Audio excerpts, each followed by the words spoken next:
And you wouldn't believe what we've been talking about. It's been quite amazing. Ray Capo, Breaking Edge, live on air. That's going to happen. That's never going to happen, right? And there's other things aside from that. Hey, everyone. It's Saturday night this week because I was teaching yesterday. So we're on a Saturday Night Live. Donahue, the Donahue Show. Saturday Night Live. It's going to be a great show. Thanks for tuning in. If anyone's tuning in, I know it's Saturday night. People are busy. But if you're not here, as always, you can watch it on the rebound later. Jordan's here. Been a while. Even though we chat every day. It's been a while. Ian, nice to have you back. You're looking good. Hey. Nick, thanks for coming on. First timer. Thanks for having me. Pleasure. Pleasure's all mine. It's going to be a great show. Let's do the obligatory housework. Housekeeping. I've done my housework. Now let's do the housekeeping. Like and subscribe.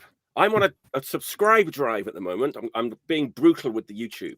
I want to get to 3K before Christmas. I'm like almost there. So help us out. Give us a subscribe. I don't usually push people to do this, but do it. Just like and subscribe. All right. Like the blue dot is flashing. That means somebody is in the chat. Let's have a look at who it is. Hey, it's Vincent Pellegrini. How you doing, mate? Good to see you. Thanks for tuning in. Okay, for anyone, cheers. Anyone not familiar, all we do, it's a simple concept. We each have 5 records we've been listening to. We're excited to talk about. We're going to have a great time talking about 5 records. 1 each. 5 rounds, 20 records or more. Occasionally we sneak a cheeky one in. It's usually me who But I actually have a straight 5 tonight. I'm being a good lad. I've got a straight 5. So that's how it's going to go. All right. Without any further ado, let's get on with the show, shall we? Cheers, everyone. Oh, cheers.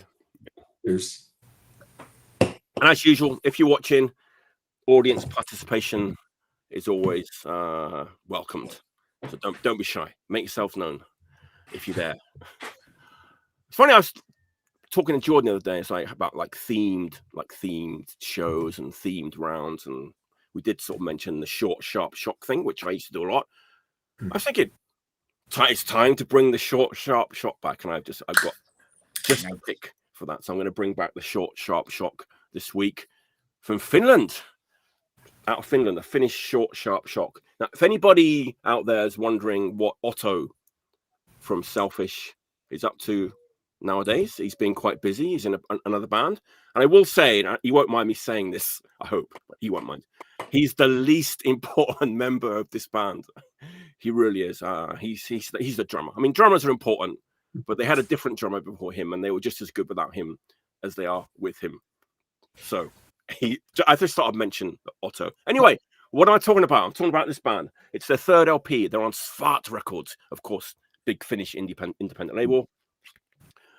Kova Rasva. Whoa, look at that cover. Look at that. Look at that. Feast your eyes upon this beauty. The 3rd LP, self-described nuclear doom crossover thrash. This record. Okay, so this band used to be 4 women. It's now 3 women plus Otto. He's the drums, and his partners are Johanna. We went to see Iron Maiden together, actually, last September in Osaka. It was a great night. So I know for a fact that they're both huge Iron Maiden fans. This record doesn't sound like any era of Iron Maiden, but I do know they both love the metal. And this record gives me, and I can't really pinpoint any particular band, it gives me like mid-80s, like underground, like tape trading vibes, where you get like some crossover demo from somewhere, and it was almost like hardcore, like crossover thrash, maybe punks playing thrash. It's punks playing thrash. It's kind of what it is, but it really leans into like the Finnish hardcore too. I mean, it's not that far removed from Kohi Tuhua or something like that, but more thrashy. Like, you know, Otto is kind of actually Otto was in Forca Macabre too, right? He was, yeah. Right. That's what it is. It's that kind of, he's playing faster than he did himself. It's that kind of drumming. That's it. It's like that crossover thrash feel that he has on the drums too. A little bit of street metal, like Acid or Detente in there too.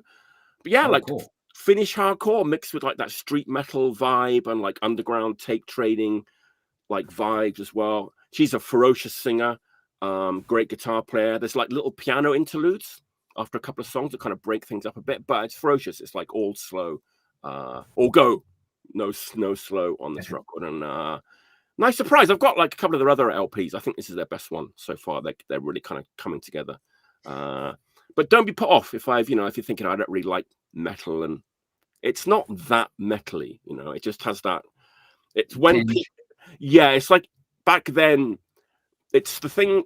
Okay, it sounds like a band that, like in '87, punks thought was too metal, but nowadays we don't really think it's that as metal as we thought it would have been back in like '86 or '87. You know what I mean? Like that kind of that kind of a thing. But when you said acid, that kind of tapped me in. I mean, it doesn't really sound like acid, but it just has that kind of street metal kind of vibe to it, like punks playing metal like acid or detente, but much faster. Actually, Forca Macabre is actually quite a good reference point now that I remembered that, but with like Finnish hardcore backbone to it. So yeah, that's my first pick. Apparently the name means hard fat or tough grease, but it doesn't really translate well to English, That's how. Now, Mike, is that a record that can still be found? Or it's just come out. It's just come out on Spart. It's on Spart now. I'm assuming that Spart have pretty good distribution in the States. They get distribution. It's just whenever they come over, if you don't snatch it, like in the first couple of months, they disappear real quick, and then it's hard to get. Gotcha. Daniel, you're correct, sir. I know. It just got to be, a bit of this disclaimer for people who are afraid of. There are people out there who are afraid of heavy metal, so you've got to put the sticker on it. Heavy metal, Eliza. But it's not that metally. I love it. I think it's great. There you go. That's my first pick. The Short Sharp Shock out of Finland. That's it. There we go. All right. That was short. That was sharp. Pretty shocking. I don't know. The cover is shocking. Shocking cover. Yeah. That's some of the best artwork I've seen in a long time. In a good way or a bad way? I don't know. I kind of like it, but man, it's weird. It reminds me of something else. It reminds me of the SOH LP a little bit. Yeah, a little bit. But it's like a diner hostess or something getting all pissed off with a yo-yo or something. Yes. Cracking someone with a yo-yo. There's a couple of that's that's cool. Okay. I like it. It does. Oh, there you go. Deep fries, Daniel. Daniel, is that you? Deep fry? You frying tonight? I was gonna say every time I've gotten smart stuff, it's from Sorry State. I was gonna say that's where I'll. Okay. That's where I'll start. I'm assuming that's Daniel. Is deep fry. Yeah. Okay. All right. Sorry. Jordan, what's your first pick? Okay. Well, speaking of Daniel, he had a really nice write-up about this record. And I did read it. There's a few reissues recently that have gotten me really, really excited. Like the last couple years, the Legal Weapon reissues, which I showed one of them on this podcast. I've just been waiting for years to be able to get like a good, legit copy. And like this record for me is a bit of a holy grail record because it's extremely hard to find. And then it was never been reissued, and then it just been crappy bootleg after crappy bootleg or a CD comp thing, and it's just never the same. Like I have one that I got in like 2000, and it just drove me kind of crazy how like it didn't sound like the actual record. But this band got a legit reissue, and I am just really I'm tickled. Good for you. Oh, there it is. Oh, there it is. Nice. Yeah. And I know like everybody's been talking about it, and I just, you see it online and people mentioning about it. It's, it's a Madison, Wisconsin band that put out one EP and several comp tracks on different punk comps over in the early 80s. Their initial EP called Acceptance, it's a 5-song EP that came out. It came out in 83, and it's just it's so awesome. It's like Cows and Beers for Die Kreutzen. Okay. Or it has that kind of just ugly, kind of dirgy hardcore. Very, very much a very Midwestern sound, I find, compared to like the Coast. Matter of fact, the record label that put this record out, this compilation, is No Coast, which I thought it's kind of funny that the record label is called No Coast. And this just came out this year, so there's copies still floating around, and I would get it. It's, I mean, the first side basically gives you the Acceptance EP, and then after that you get some comp tracks, and then they had a split tape with Tar Babies, another band that they shared members with. The guitar player ended up playing from this band in that. And then they have some live, and they have an 82 session, which never came out, which is really awesome. Bob Mould, I guess, recorded it from Husker Du. And so it just, the first side just absolutely completely rips. The second side is really good. It has the Master Tapes Volume 2 tracks on the second side. Nice. And by the end of it, it gets a little bit into some live tracks. And it just kind of, the song fidelity kind of falls off a little bit, but it's not, but the songs are fucking great. They're just, the singer, he has a really good, like, shouting hardcore voice. Kind of reminds me a little bit of the singer of like Reagan Youth. Not that the music sounds like Reagan Youth, but he has kind of like a tuneful way in which he sings or shouts that like kind of works. And they're also not going like brutally fast or, you know, trying to be like Bad Brains, you know. They really are mixing in different tempos, and there's just a really awesome kind of guitar sound on there that's really warm and vibrant and kind of dirgy and ugly sounding that also comes out, which kind of reminds me of how Born Against sound with their guitar later on. So I think they were probably a big influence, but this oh man, it's such a great to have a reissue put together this well, and it has a great booklet with a bunch of photographs of the band, kind of an obnoxiously large poster that I probably will never put up anywhere. But man, I'm just really excited about it. Since I got playing it. What's that, Nick? I was going to ask about the booklet, Jordan. It has like is there a lot of like stuff written by the band members? You know, there isn't a ton of like history stuff in there, but there's enough that you kind of get the gist, you know, about the kind of Madison, Wisconsin kind of like scene a little bit, where they just kind of talk. One of the band members kind of has a little bit of a write-up in there about like where they would play. I mean, the band was only around for a couple of years, and I think they started when they were 17. So they were teenagers kind of like doing their own thing. This record also, the Acceptance EP, is kind of famous because Butch Vig recorded it. Which if you know him, he's like a huge music producer or engineer that done like Nirvana's Nevermind and was in that, was it Garbage band? Or is it Garbage, yeah. So, which is interesting. I mean, Daniel had a kind of a cool write-up about like how he actually kind of captured this band's sound so well in his write-up, which is interesting. But yeah, it's just great. And the original EP came out in '83 on Bone Air Records, which I think is the band's record label, because they only put out a couple of tapes and stuff. So, man, it's just great just to have that record and have it like just jump off and to have it sound good. It's just really, really awesome. And if anybody has a chance to grab it, you should just grab it, because it's like getting like the Negative Approach stuff. It's like, you know, or early Tar Babies, or, you know, Die Kreutzen or any of those kind of bands. It just have that ugly Midwestern sound it's just awesome. Nice. Yeah, that's what I'm kind of hoping that will make it to Japan. That one in the Swizz box. Oh. Does Discord stuff get out to Japan? I would think. It does, but they just haven't kind of put that one up yet for pre-order or anything, or to any kind of ordering actually. But yeah, that's one of all sorts of cool flyers and stuff. Nice. Yeah. So yeah, it's cool. The reproduction of the actual flyers, the size of the flyers too, like the crucifix. Oh, nice. You know, and then it's really cool how they had it kind of set up. And it's more like a professional Xerox one, but it's really put together really well. I'd rather have something like this than something that's glossy and everything's all small and you can't really see what the hell it is. You know, a collage of flyers. Yeah, I just got an FOAD one, and like there's a really there's a beautiful flyer in there, but it's like it's so small. It's like, man, even if it had been like B5 size, you know, or A4, B5. Man, it's so tiny. And they waste. Yeah, you can't really see what it is or whatever. This every page has like a different flyer. I mean, God, this band probably only played like 20 shows or something. So, you know.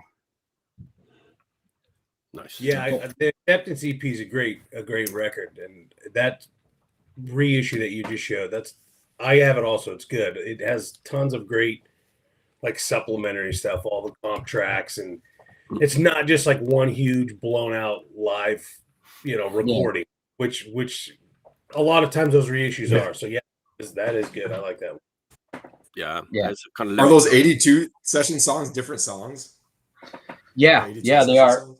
Yeah, they're different songs, and the recording is almost as good as the EP recording, and then they have the comp tracks, which are recorded really, really well. The master tape is a kind of an interesting comp. Not to give too much info, because I'm not showing that record, but it's volume 1 and volume 2 of the Zero Boys. They recorded it, all the bands, so they kind of had those two comps kind of have a really good sound on both of them because they were done by a sound engineer. So, so those all really jump off. I would say the last 4 songs, which are great, but the fidelity kind of goes down a little bit, is like what I find the only bummer. I mean, Daniel wrote that the only bummer was that the comp tracks were kind of split on the B side instead of just coming straight from the A side, which would lead me to just listen to the A side and not listen to the B side quite as much. It's like catnip or whatever, a carrot to turn over the record. Yeah. Nice. Everyone has been talking about it, but it's the first time that we've talked about it on this show. So yeah, it needs talking about. It definitely, absolutely. All right, Ian, what's your first pick of the day? All right. My first pick is Gentleman Jesse. Oh, this was like a comp or a collection of all the early EPs Gentleman Jesse did. It's called I Wonder If You Would Even Notice, Singles and Rarities.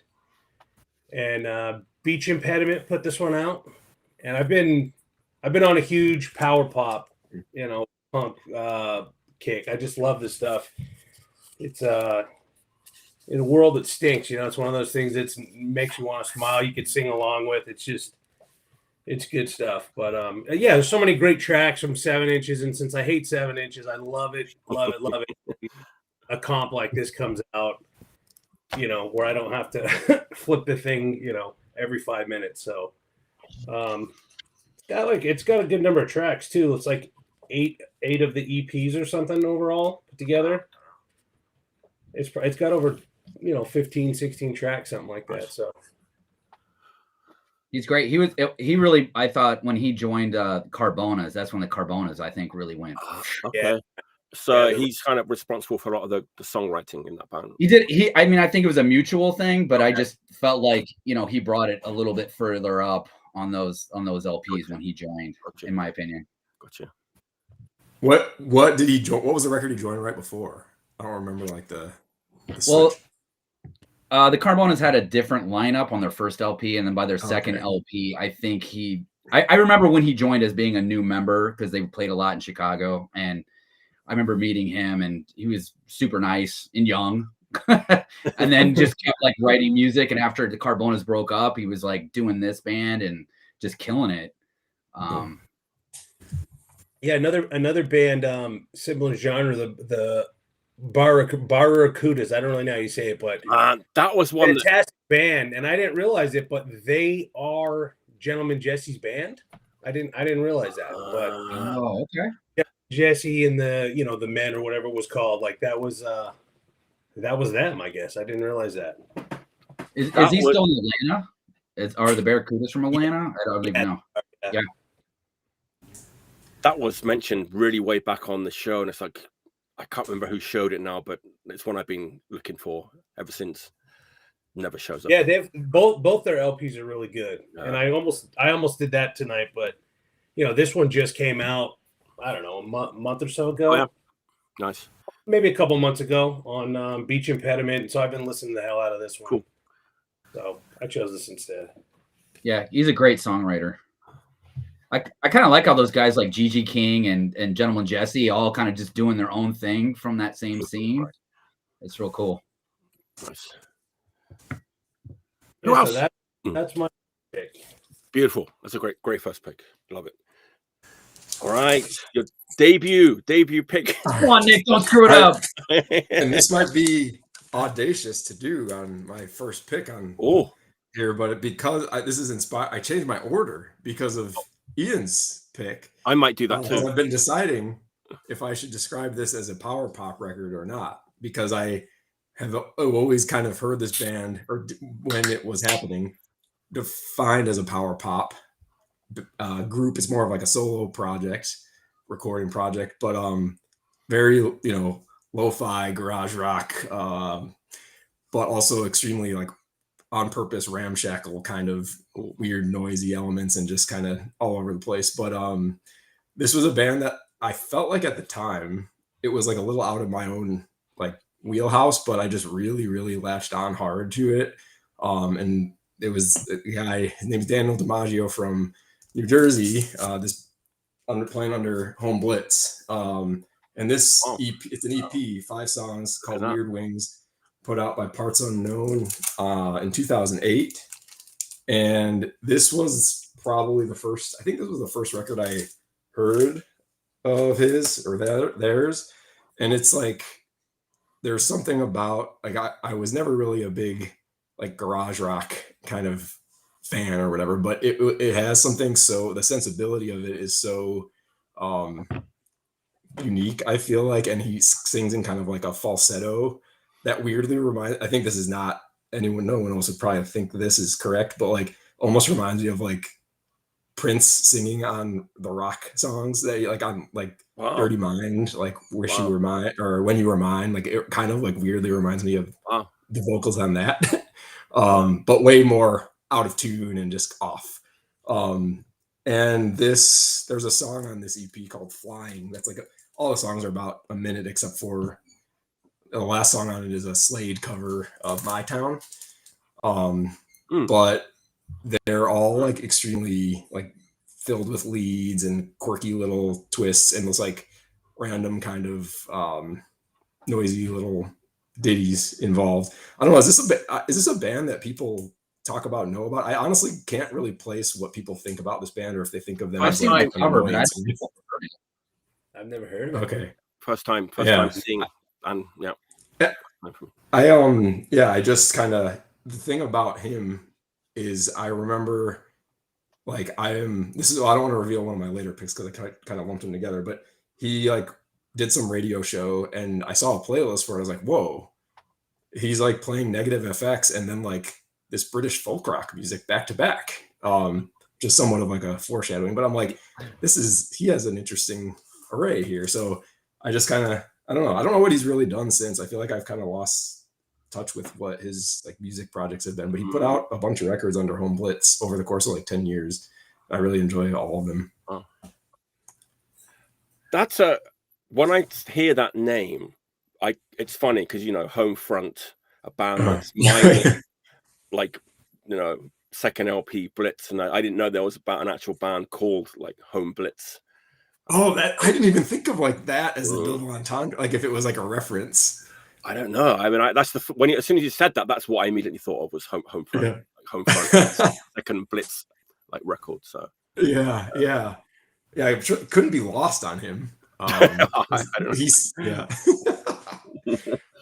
So yeah, that was my first pick. Nice, that's the first one. That's new to me. I'll be checking that out. Yeah, Parts Unknown is a good label. I've never heard of that one. I'll definitely check it out. Yeah. Is Parts Unknown still active? I actually don't even know if Parts Unknown is still an active label. I didn't think it was. Yeah, I don't know if it is, but I don't think I've heard anything on that label that I didn't get into. So I'll definitely check that one out. Cool. Nice. Thank you. Okay, I want to talk about Columbia for my next pick. A lot of incredible punk and hardcore has come out of Columbia over the decades. Muro, probably the best current Colombian band, just played here. They're on tour right now in Japan. They played on a night that I just absolutely couldn't go because I was working. That's why we're doing this now on Saturday, because I was working. So anyway, Colombia. This round is about Colombia. This band is also from Colombia. I think this band is amazing. It's their debut LP. It just came out on Discos Enfermos from Spain, Spanish label, right? I'm talking about this Fist Pumper. Absolutely a metal-free record. I like their other 12-inch. Okay, they have. It looks similar. Okay, they have some other stuff before. It's either a tape and a 7-inch. I'd say Infra is the name of the band. Yeah. Vida Violenta. I like that art. That's sick. There you go. Look at punk as hell. This is a punk band. Make no mistake about that. And yeah, this is sometimes like punk. Well, Muro isn't like this. Muro are super tight, but my image of Colombian punk is that it's always a bit ramshackle and like badly produced. But that's really not the case, anymore these days with the new breed of like Colombian punk bands. Very like fuzzed out, but like good like production. Super tight drummer, like the musicianship's like really top notch. Super tight band, super urgent vocalist, like angry and urgent. Like it has the UK 82 thing going on, but like the hard side of UK 82, like the insane or whatever, the hard side of UK 82.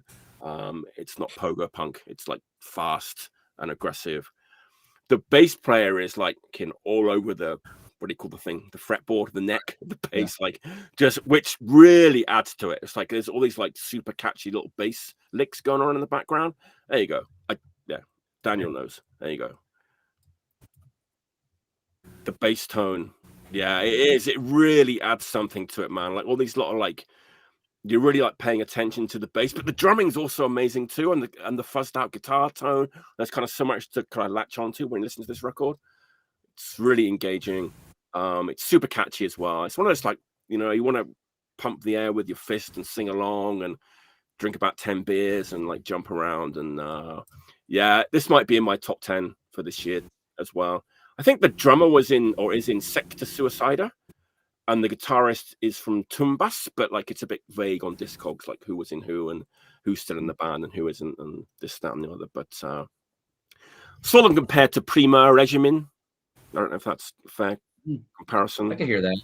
Comparison or not, but man, I love this sort of slightly better produced, like sort of better played Colombian punk, which is super raw and super urgent and super catchy and great record. Should be. Let's ask Deep Fry. Daniel, do you have this? Do you have this one in Sorry State? I was waiting to see. Sorry State have this in stock right now. Dog. Yeah, I've been playing this one a lot. It's not really a negative thing. There's a cover of a Skeptics song, "Boys of the Night" by the Skeptics, like UK 82 band, like the last song. And personally, I prefer one of their own songs because their own songs are also great. That I prefer it if it wasn't a cover version that finished off the record. But it's a minor complaint. It's not a deal breaker for me. But yeah. Nutso bass player, Nutso drumming, like super tight. It's amazing actually, and this band needs to be heard just as like Muro are being heard, and they're kind of at that level, really, to be honest. But, yeah, there's a little bit of that Dead Hero thing going on too. Less oish though than Dead Hero, I would say. But yeah, great record. How many great punk records are going to be released this year? There's too many. Stop it. Complaining. Yeah, I haven't heard that one. I'm excited to hear that. It's really nice. You can listen to it like in the usual places, but yeah, I thoroughly recommend it. All right. Oh, there you go. Breaking news. Breaking news from Sorry State. It's in stock right now. Oh, it's not. It's out of stock right now, but we'll have a restock soon. Oh, there you go. All right. There you go. So cool. Get your pre-orders in now with Daniel at Sorry State Records. All right, Jordan, what's your next pick? Okay, well, I'm going to go a little bit different. I'm going to go for a long lost band. So, on the quote on this record it's a band left out of almost all of the history books of New York punk in the 1970s. This, in my opinion, is one of the greatest early American punk bands that doesn't get its due at all, and it's really surprising. And some of it has to do with the fact that they actually didn't release a record during their existence, which was from 1975 to 1980. They put out an EP that came out in 79 that didn't get released until 1980, and is a 2-song EP, which is amazing. But the band broke up. The guitar player went on to be pretty famous guitar player in the New York scene. Okay. But this compilation, they put basically a record label put this all together of all the recorded material they had and put out this record by the Testers featuring Sonny Vincent. So this is a Swami Records release with which is John Reyes. Is that how you say his name? From Rocket from the Crypt, guitar player and Hot Snakes and all that stuff. It's his record label, and the Testers actually played the Blackout in Chicago. I think, when was it? 2004, when this record came out, as with Rocket the Crypt as the backup band for Sonny Vincent, who's a guitar player. I've got the record that they did together, which is amazing. Sonny Vincent with Rocket from the Crypt, right? You got to get that. It's amazing, yeah. Yeah. And the weird part is that basically the Testers didn't release, like I said, a record. Otherwise, I think they would go in the annals of punk for history. Instead, they're sort of a bit of a lost band. Sonny Vincent is as good a guitar player as Cheetah Chrome or Johnny Ramone. I mean, the songs that he's able to write on these recording sessions are absolutely amazing. Supposedly, they were so obnoxious that a lot of times they would play places like CBGB's and Max of Kansas City, where the side 2 of this 2 LP set has live tracks from those. I guess they were so obnoxious that record labels wouldn't come anywhere near them, basically, and that was one of their big issues. But if you're into Dead Boys style rock and roll punk rock, or the Pagans, that kind of style of like early or late 70s, punk from New York, you'll fucking love the Testers. The song "Hey You" is a complete punk rock gem. I mean, it's right up there with like Sonic Reducer, is like a total classic song. It's absolutely an amazing record. And so they put this compilation together basically of their 76 session and their 77 session, which at Electric Lady in New York City, and then which are all awesome. Then side 2 is a bunch of live tracks, which are enjoyable because they're playing awesome songs like MK Ultra, and some really some of the classic songs, but it tends to be the side I skip the most. Right. And then the second LP is like a full LP worth of material. Oh, wow. That's in their later period, which their later period is 1979. It starts off the side 3 of the second record with Time Is Mine and Together, which are the only 2 recorded songs that got pressed during there, which is an EP that they had. And then it's just another like 12 songs, like of a completely legit, could have just been an LP. It's recorded really well. It's really aggressive sounding, very tuneful. Like I said, Sonny Vincent is an absolutely phenomenal guitar player. So he'll just rip into these like crazy solos that are just like, I mean, it just pushes the music like completely over the top. So they're just fucking amazing. It blows my mind that you can read, punk books of New York, and it's just, they're not mentioned for some reason, or they're just kind of like on the flyer with like the Cramps or something. And you're like, what the hell? From what I know, they only did 1 tour, and that was with the Dead Boys, I think, in 79, which, I mean, I couldn't even imagine like them and the Dead Boys playing in that era. Because if you like the first 2 Dead Boys records, you would listen to this and fall in love with it. So right. I've got like the 10-inch that came out like years ago, and like that, I'm going off the top of my head here, but I feel like at the time it was like, this is the entire, this is like the entire, recorded output of the Testers that was available at that time. But I think since then they've like found more stuff, right? So I think that's exactly true. I think that there's stuff that Sonny Vincent just didn't put out or something, or kept, or maybe they were lost tapes or something.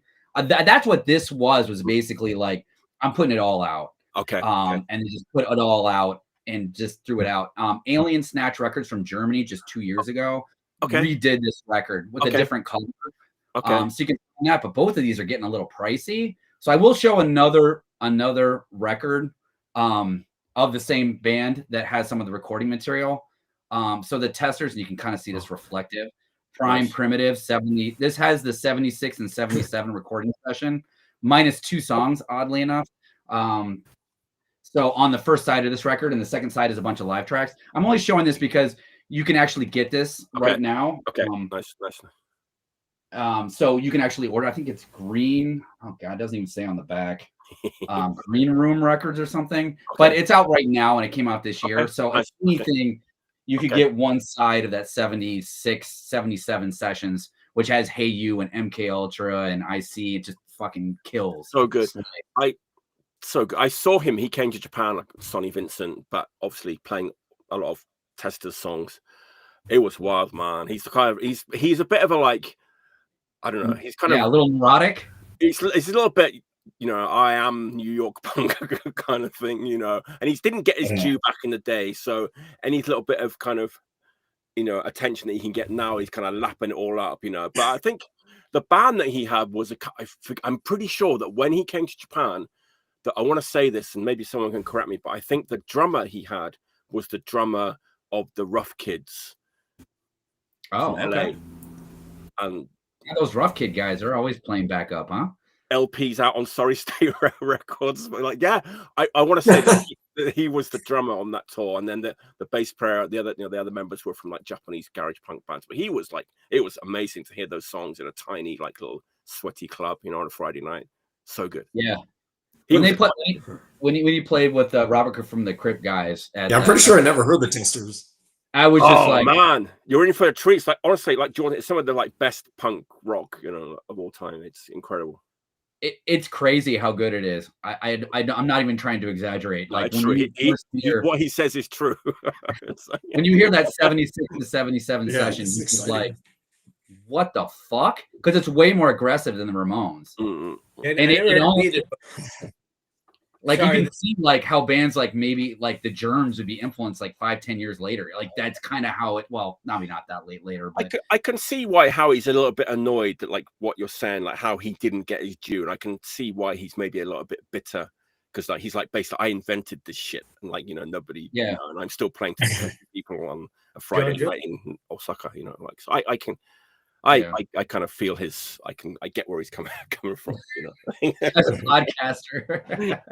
That's a passive podcaster. I originated this. Yes, I invented this. Hey, Jordan, the second one that you showed is a recent reissue. It came out this year, so you can still find it. Although it seems to be, I think for some reason every single Tester record that comes out is like 500 records. Mm-hmm. It just I don't understand. This is a 500 record one. You can actually order it from the record label still.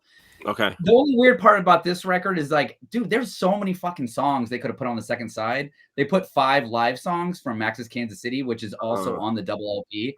It'd been better if they chose some songs from the 79 sessions or whatever and put those on there instead.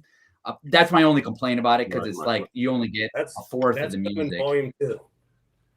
Yeah. Next year, Volume 2. Yeah. But they did a good job with it. It looks great. Beautiful. That's a beautiful pick. I was tempted to stand up and grab the 10-inch, but I won't inflict that on anyone. I'll show it later. But also, if anybody wants to make well, let me get my finger right. Make a T-shirt of this, I would fucking totally wear that. There you go.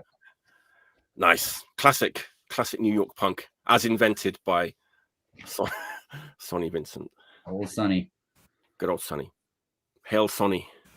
All right, Ian, what's your second pick? All right, so my second pick, I'm going to stick with the power pop. Oh, okay. And this is another collection record, The Whiffs. I believe they're from Kansas City. Just another really great power pop punk band. Dig Records. They only have the 2. I think they only have 2 EPs, but they're both on here. But again, you know, I'm anti 7-inch, so I love when they put the comps together. And I don't know. There's not a whole lot I know what to say. It's just really good, catchy, you know, fantastic rhythm, sing along songs. pretty green vinyl. They got a little bit of a kind of a Ramones kind of sound a little bit, but power poppy. Yeah, for sure. And probably why I like it so much. But there you go. I love that cover. Yeah, yeah, that's cool. Oh, that's the Diva hat, right? Is there a technical term for the Diva hat? There it is. There's a thumbnail. Think of that. Episode's going to go viral now with that. The whiffs. Dig Records. I think just about everything that they put out, I'm a fan of. Good stuff. When were the whiffs around?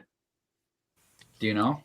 I think they're a newer band. I think they just had a record come out here, a new LP. Oh, they're still active. I've never seen them live, and I've never seen if they actually tour or anything. But I would definitely see them if they came through Boston. For some reason, I thought it was like a '90s band or some garage rocky kind of. Now, someone showed like a 7-inch by them before, on the show, and was really saying how amazing they were, like a contemporary like power pop band. Yeah, I've never seen them live. I would love to, though. It's really, really good stuff. So that's my second pick. Kansas City, huh? Beautiful. All right. The whiffs.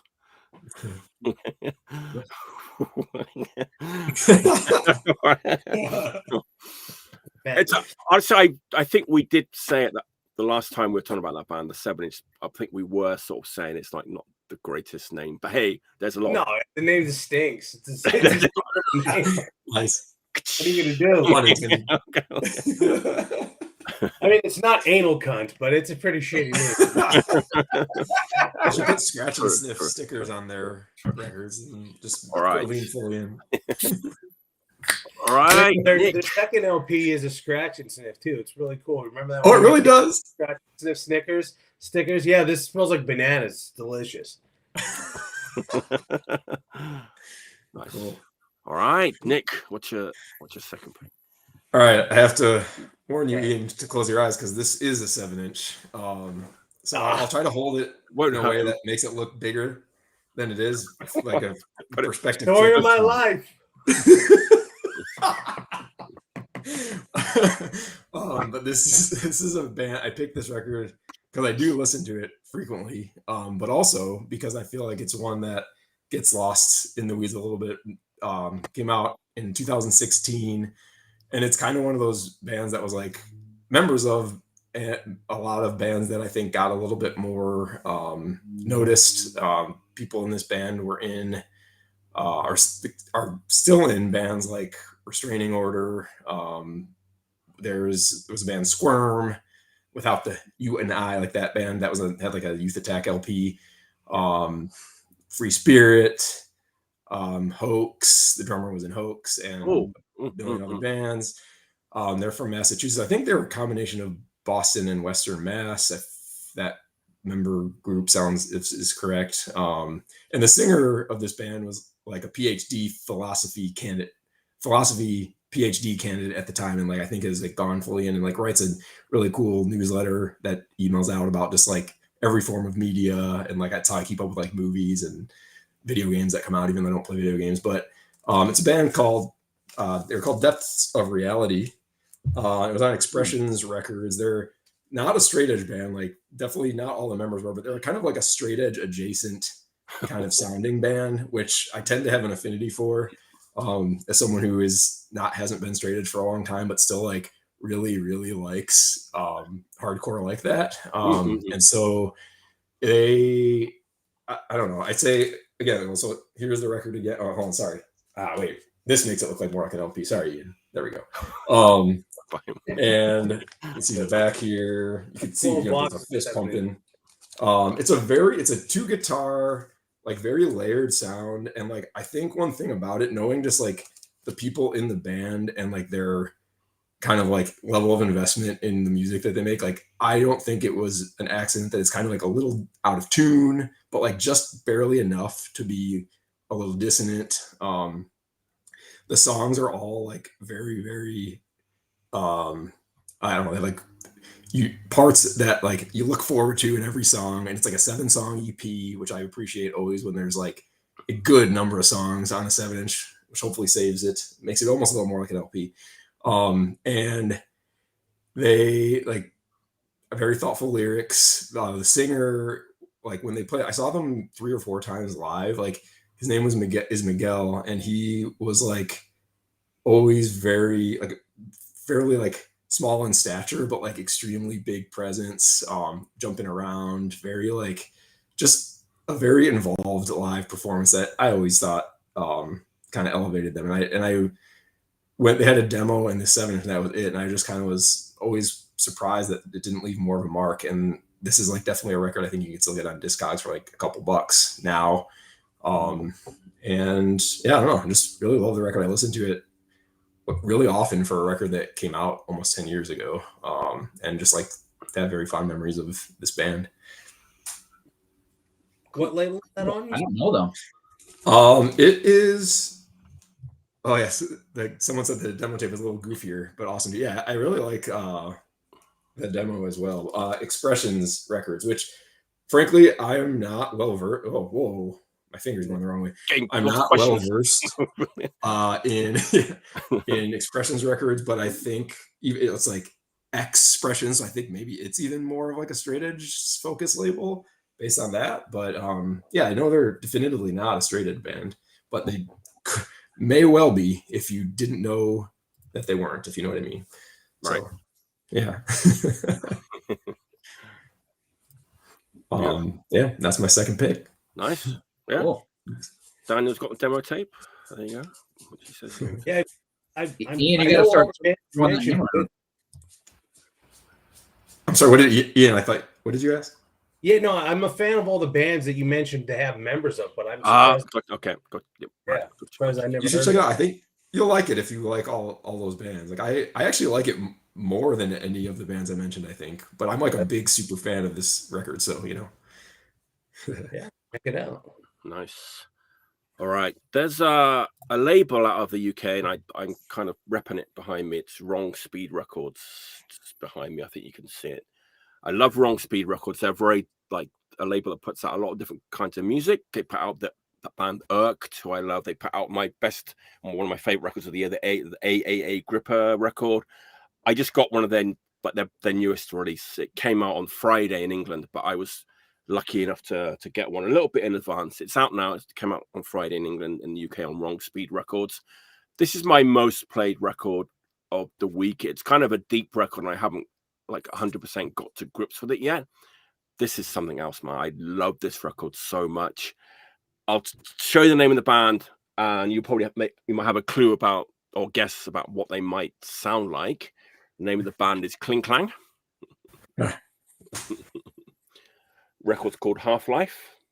Does it sound like Kraftwerk? There you go. Wow. Yes and no. Yes and no. This is the thing. Obviously, Kling Klang was like, Kraftwerk's studio, and they had a song called Kraftwerk. Like I said, yes and no. It's like if Kraftwerk were like a DIY punk band, or if like a DIY punk band did a John Carpenter soundtrack, or a Goblin soundtrack. They have two. It's basically a two-piece, but they have like other members too. The two of them play synths, and they also have like guest synth players too.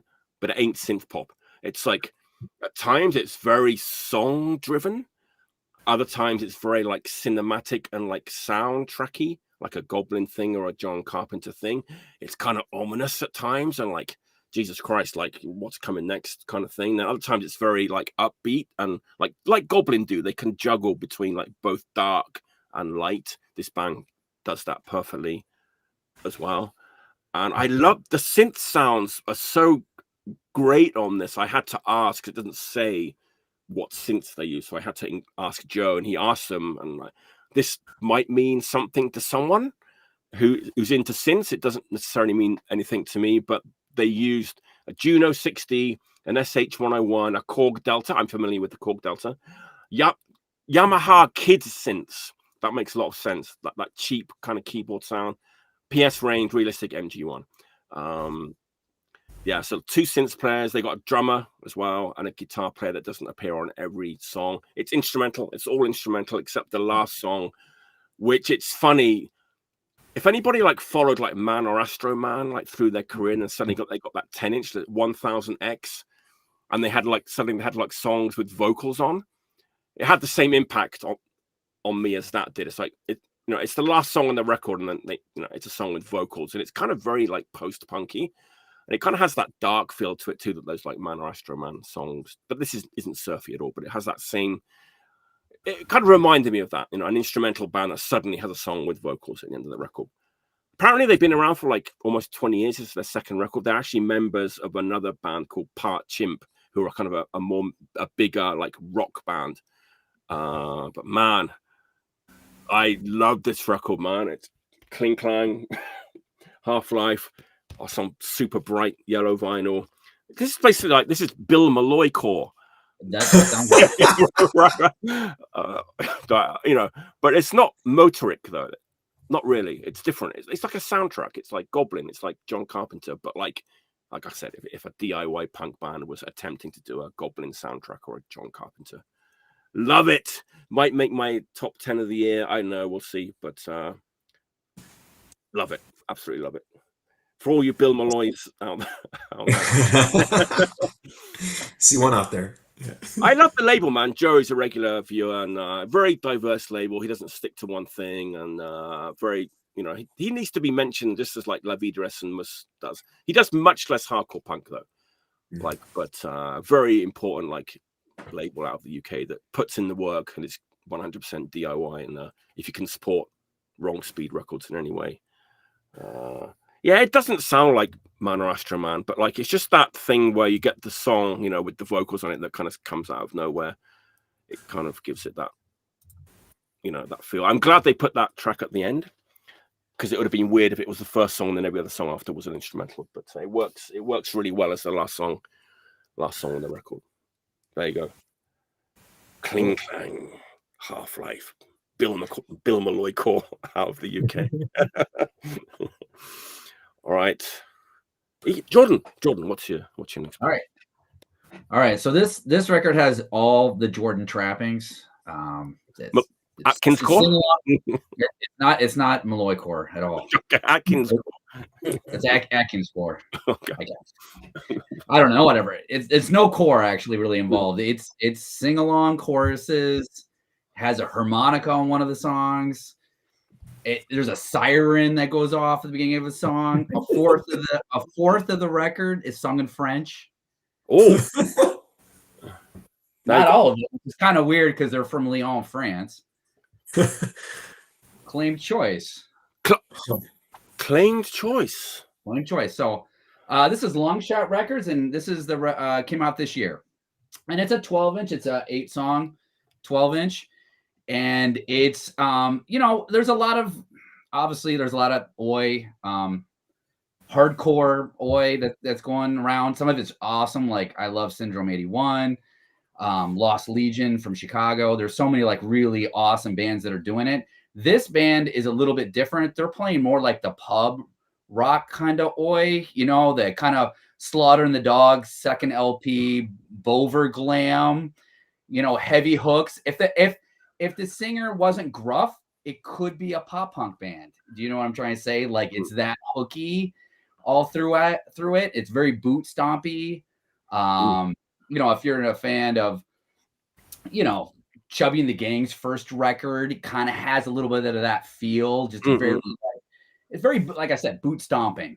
And all 8 songs are just fucking rip. Like there's not a bad song, and this is their. So they have another LP, which is amazing, which is also great.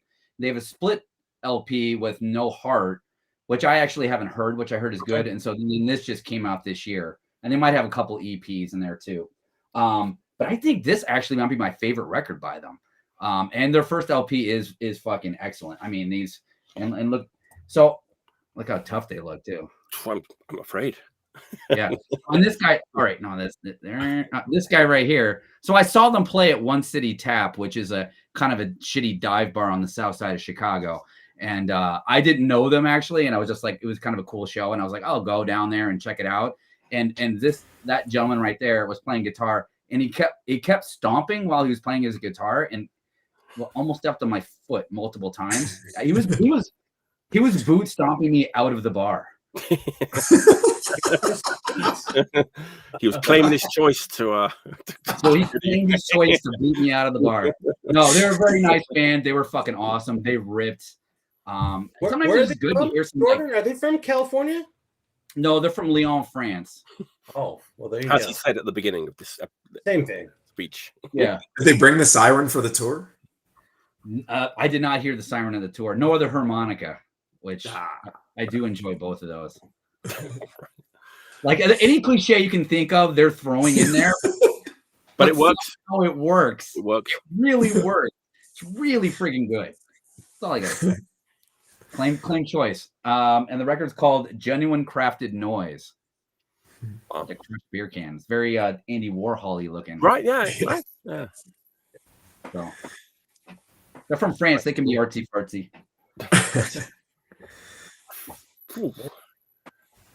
I've heard a lot of people talking about that band, like here, there, and everywhere. I've yet to check them out, but Oh, that's cool. Yeah, I actually haven't heard too much hype about them, really. So I was kind of like, wow, it's so weird, because that record is amazing. oh, there you go. Beautiful. I've seen a lot of flyers with them on it. They did a U.S. tour then or something, right? They did, yeah. I saw them on They the played a few shows in L.A. area. That's why I guess I thought they were from California. I mean, they sing almost all their songs in English too, so it's kind of Lyon, France. I've been there. I've been to Lyon.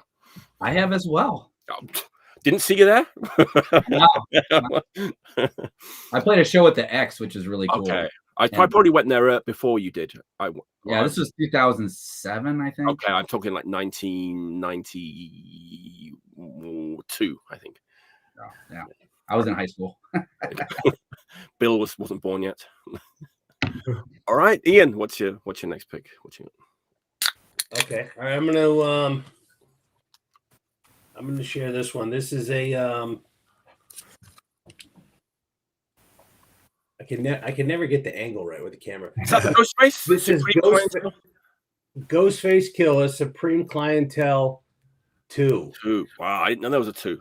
Man. This one just came out. This is Wow. one of the Mass Appeals, the record label ran by Nas, and this is one of the, what do they call it? Legend Has It series. He's this year 2025. It looks like it's going to stretch into 26, but he's just doing legendary hip hop artists are putting out all new records with him. Slick Rick did one, Raekwon, Ghostface. I think those are the only ones out so far, but yeah, this one just came out. I'm a huge Wu-Tang guy. I've been, down since the 36 Chambers forever. I grew up on hip hop. I love it. And I'll be honest, Ghostface, along with Raekwon, they put out so many albums. It's really difficult to keep up with all of them. Right. But when Nas did the series of Legends, I had to get into it, and I'm really glad I did, because this one has just like every song is just a hardcore like fucking headbanger. It's such a good record. If you like, I mean, obviously it's East Coast, so I wouldn't call it gangster rap, but if you like fucking heavy, hard headbanging hip hop, like this is a good one. I know Ebro, he's the other guy that probably would hype this one. This is a fucking great record, and yeah, I'm just 30 years after 36 Chambers and Ghostface is still killing it. So. Man. Clientele 2. I tell you what, when the first batch of like the Wu-Tang like solo records started coming out, I barely listened to anything else like back then. Like the Iron Man, Method Man's Tikal, and Liquid Soul. Only Built for Cuban Links, all that stuff, man. It's like, man, Yeah, I was obsessed with them like back then. Yeah, they were killer. Liquid Swords, all the ones like their first solos were just insane, and RZA like produced everything like, to that artist, which was just like, masterpiece. But yeah, this is not RZA produced. I don't think. Maybe I don't know. Maybe he does a track or two, but the last Wu-Tang album that came out on Record Store Day was done by The Alchemist, and then it just they're there, man. And this is a good one. If you're a fan of Wu-Tang, I highly recommend. Raekwon, like I said, also put out a new one. Wow. And I like it, but this is the one. This is nice to see them still. That's like isn't that like the Looney Tunes like cartoon? Yeah, that's all, folks. That's all, folks. Which also I like it because I'm a cartoon guy, comic guy. Yeah. So Man, I was so obsessed with those that run of like. I think that's unbeaten. Like from any rap group, that first run of solo records by each member is unbeaten, untouchable for me. I agree. Yeah. More than like the members of NWA when they all went solo. Yeah, I would say so because you had like Dre and Eazy-E and Ice Cube, I guess. But the other two guys kind of, I would say so. Yeah, absolutely. It's not. It's a fact. Wu-Tang also has like 48 members, and NWA had like 5, so it's probably not fair. True. That's a lot of egos to jumble, though, man. Yeah, it is. Yeah, it is. It's good to hear you say the thing about like when there's an overwhelming something standing out, like especially if it's like not the consistency isn't always there. It's like very nice to get a solid recommendation for like do listen to this one, especially when it's got the number 2, like. It's got like the sequel thing working against it just by name, and you're like, okay, no. I'm glad to hear you say to listen to this record in particular. Yeah, no, it's Supreme Clientele. The first album was, to a lot of people, they would consider his best. I like Iron Man, which was the first solo album. I like that, but just like Mike said, I'm an old Wu-Tang guy, so I loved all the first solo albums. But Supreme Clientele, the first volume 1 was like a great record, and then this one came out. Like I said, for me, I'll be honest, I bought the hype. Nas put it out, and I'm like, it's part of this series. But man, I'm glad I did because this one's a good one. I like it. Nice. So, Ghostface Killah. Beautiful. Nice pick. Love it. All right, Nick. What's your rap record tonight? Okay, I'm actually going to say this is really upsetting because there's a new record that I've actually been like talking everyone's ear off about that I don't have on vinyl, so I couldn't play it on the show. But I'm just going to quickly say, like, Billy Woods. Remember, Jordan, I sent it to you and Brian. Billy Woods' Gollywog is like a record that came out this year that I am obsessed with and was like I actually tried to get a copy for the show and I couldn't. But I've been listening to it constantly. Can't show it. Don't have it. Next time. Should be. Yeah. This I foreshadowed this record that when I mentioned was talking about Home Blitz. When I mentioned British folk rock, because this guy Daniel DiMaggio seems to be a big fan of this British folk rock duo, husband and wife combo.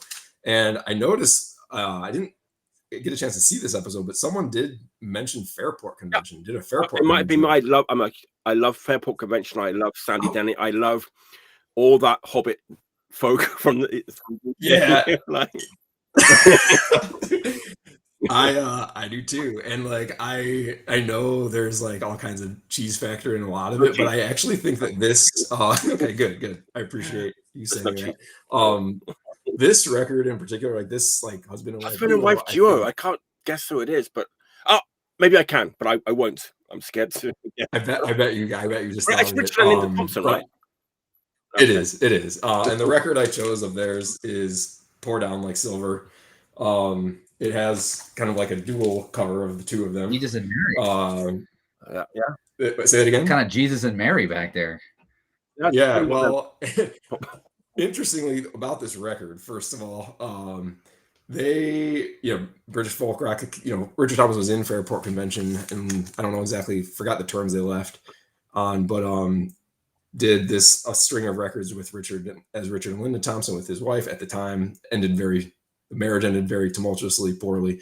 But they, at some point in their early run, like they started practicing Islam and like a kind of a sect called Sufi Islam, which I think is kind of like a mystical, like very like ascetic kind of like, I think he does to this day. I think he doesn't drink, doesn't like do anything. He's basically, I mean, it's like kind of like the straight edge side of it. Like your last Exactly. On Ray theme. Capo adjacent. This is, and if he was on the show tonight, he'd probably I'll drink to that. You know. But this record is like very spiritual, and like all the lyrics are like very religiously sparked, which like I'm in no way spiritual, but there's something about like the fact that they are so earnest about it, and it's like so loaded with like their vision of magic that like really clicks. And Richard Thompson is just like such an insane guitar player. Right. Yeah. When like, and like I've seen him a million times, and like I'm always at the shows, like I'm like, man, this is like feels kind of weird. Like it's a crowd that feels like not like I don't fit here, but like, and it feels like almost like I'm watching like a virtuoso performance. But like every time once he starts playing, I'm like, the guitar playing is not like virtuoso bullshit. No. It's like all in the service of the song, and the music, and he's just such a incredible. Like, but Jansch too, right? Like all, yeah.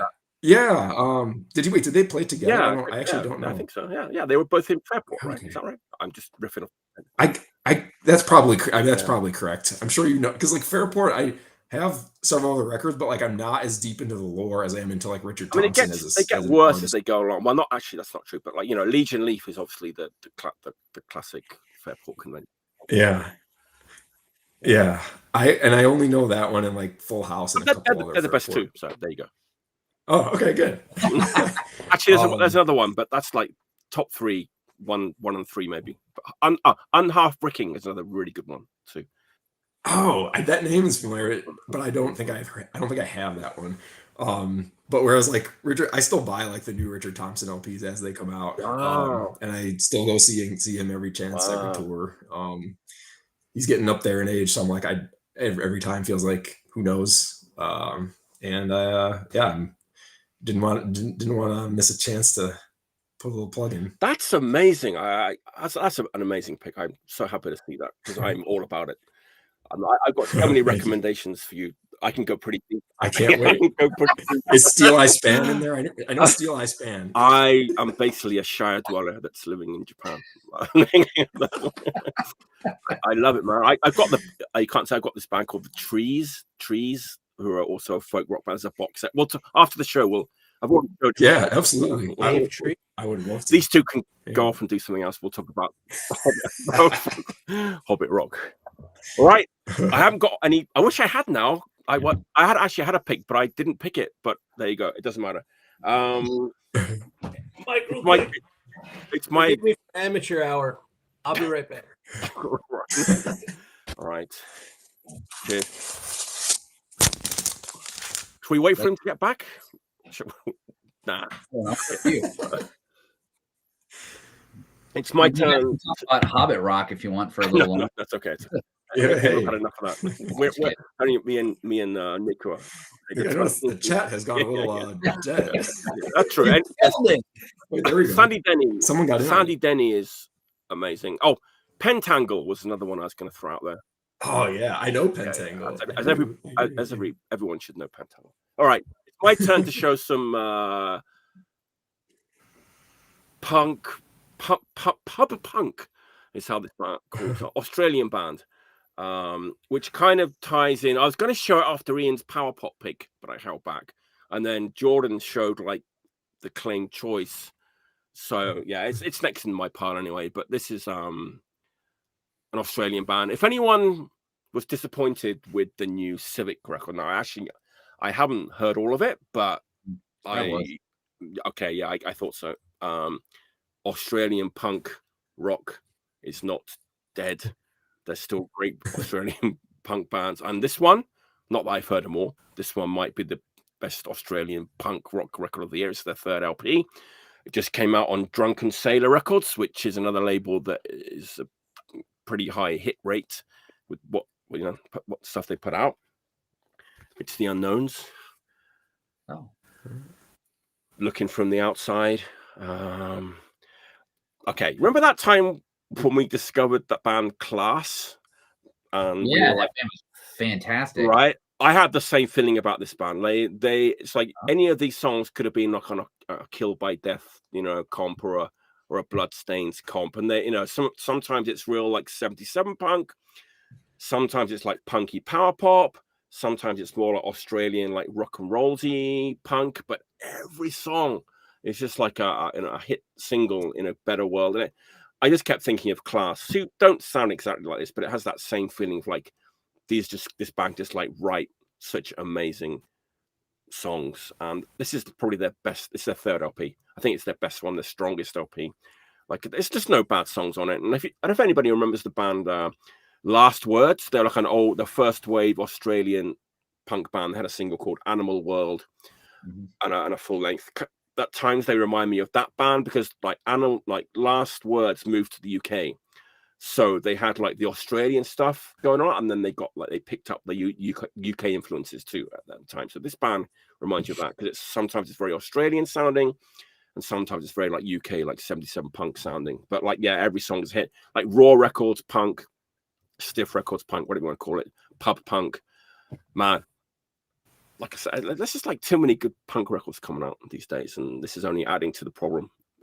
It's that's fairly new. I haven't seen that at all. It's pretty new. It came out like a month or two ago, I think. It came out on Bargain Bin Records in Australia and Drunken. You know what? I think. Well, I don't think I know that. I think Static Shock. I think Tom from Static Shock is doing all the like North American distribution for Drunken Sailor now, which, if the chain is linked correctly, that should mean that Daniel at Sorry State has this well. Drunken Sailor usually gets over. It just sometimes it takes like 6 months or something. For some reason it takes a while, and sometimes it feels like it's almost sold out overseas before, and then all of a sudden a batch comes here. I mean, this saying actually over here, for some reason this one got in early, but they did like the Hell LP in the UK too, right? And they did. But that was also much after the US release. At least it seemed like it. They just wanted to. And I'm also in the US, so I mean. Yeah, I think they just wanted to do like a UK pressing of that record. But yeah, it's just top notch, like punk rock, just played like so much class, and great band. And if Daniel, is it kind of garagey a little bit, or is it more not like so much? Not really. I would not call this garage punk at all. It's more like class. Well, you like it. Yeah. The cover. It does actually. Yeah, you're right. It does. But there's a member of the Chats in this band. One member. And the Chats are kind of massive in Australia, right? Didn't they like play with? They're kind of Almond and the Sniffers level kind of a band. I'm not sure. Maybe that's. I don't think they're that high in the US yet, but they're kind of close. Like in they Australia, have videos and stuff. Didn't they like support AC/DC or the Foo Fighters in like massive stadiums or something? Someone can correct me if I'm wrong, but like they might have. But the Chats are more well known than the unknowns. But it's just one member of the Chats that's in this band. But if Daniel doesn't have that, I think No Norms usually carries. There you go. Yes. That's a great distro. Yeah. Ryoshi's been on the show a few times. Yes, he's another one he gets a lot of good stuff into. He does, yeah. And a variety of stuff too. It's not just There you go. That's my fourth pick. The Unknowns. The Unknowns, looking from the outside. Australian punk isn't dead.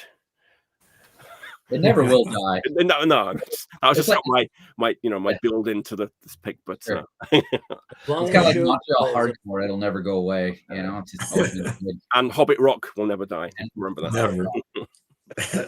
All right, Jordan, what's your Hobbit rap record? All right. Yeah. Well, this record does come from the South, so maybe it's a little hobbity. So when I got into punk rock at in the early 90s, there wasn't the internet, so it was really hard to find records. And I lived in like a kind of a shitty town in Texas my parents moved to for high school, and so I'd have to go to Austin or Houston to go to record stores to find stuff. When you get an MRR and you just look through the thing and try to find like what cool ads are for what. Vacuum Records was a big one for me. It was like the first real distro where I could get just crazy stuff from Japan and whatever. But anyway, I went to college in Boston, And I made a friend right off the bat who was a punk person who was from Tennessee. And she knew kind of what kind of hardcore I liked. And so she's like, I'm going to give you a record. And so she gave me this record.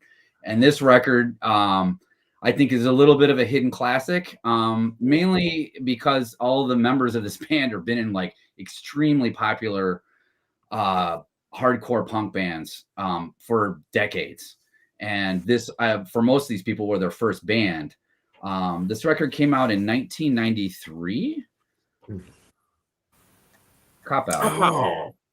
Oh, Fucking great.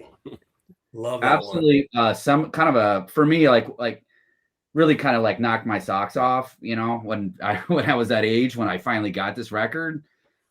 She also introduced me to Leatherface, which is also pretty awesome, because she's like, you like Jawbreaker? Here, I'm going to give you this. She actually gave me a CD of Mush at that point. But it's still good. Cop Out is His Hero Is Gone, right? It's the dudes from His Hero. Well, so Todd was in it, but it's a variety of different guys from Talk Is Poison, Tragedy, Death Threat. It had like Will, you know, who ended up being in Talk Is Poison. So all those guys kind of like moved to different parts and, you know, did his, but yeah, Todd was from His Hero Was Gone. He plays guitar in this band. It's just a fucking amazingly great record. Daniel doesn't have it. Yeah, and comes to find out, it's a very expensive record. Really? Wow. Yeah. When I was looking up info on it, just to, you know, because it was kind of ambiguous on, you know, members, because they changed a couple of members. They didn't have a huge discography. They had a demo tape. They did this EP, which is the best thing they did. They did a comp track for one of Martine's comps. And I think that was about it. So for the band that I know of. So, but yeah, I was actually thinking about like, how would somebody sell this record for a lot of money when it's like on a Xerox piece of paper? Yeah. It's the thinnest vinyl in the planet. It even like it pops and like crazy. You get so many shitty complaints selling this for like $100. I can vouch that's true. Band from Memphis, Tennessee is just really aggressive, dark sounding hardcore, where you can see the precursor of bands like I would say more closer to Death Threat than I would say His Hero Was Gone. But a lot of Talk Is Poison, some of that kind of dark, kind of like shifting tempos. All the songs are about a minute long. You know, Mike, you've talked about sending people comp tapes. You know, this would be like the record I would put on a comp tape for somebody because it's like 11 minutes long or something, you know. And songs like No and No One are my two favorite songs on the record. I would always put that song No on like every tape comp I would give a friend, try to get them into this band. So anyway, it's Team Murder USA #2 for the record label. It's their second. I think the demo was #1. It came out in '93. I had no idea that was like a bonza, a rare record. I just assumed that like anything that's like Tragedy or His Hero Is Gone, you can still find it in the cheap bins, like Call the Police or like all that kind of stuff. But no, wow. Yeah, I mean, I assumed it just wasn't pressed very much. Right. I mean, it is a ripping fucking record for '93. And '93 in the US was kind of a weird time for hardcore because there was definitely exceptional bands that were playing. I mean, there was the power violence scene in California, and you had great bands from that era.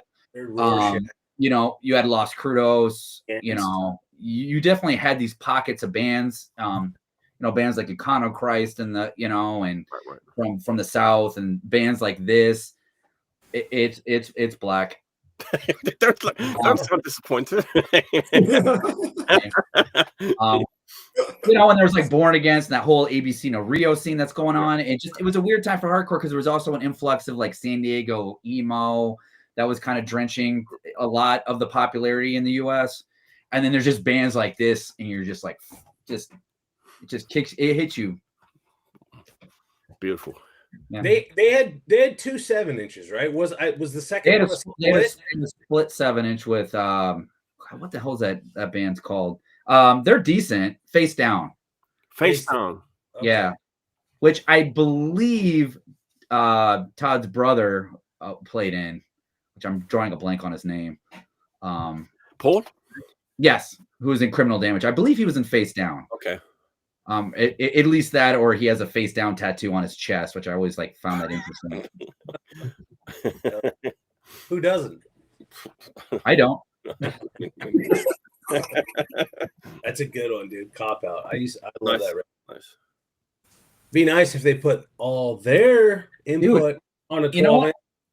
It would be there's really awesome. There's no reissue of it? No, there's no reissue. This would make although I'm doing a lot of reissues today, this would be great if you put their demo, which is a little bit more raw sounding, but I think there's only one song that on the demo that's on this. If you did that in this EP, I mean, it would be a fucking phenomenal reissue.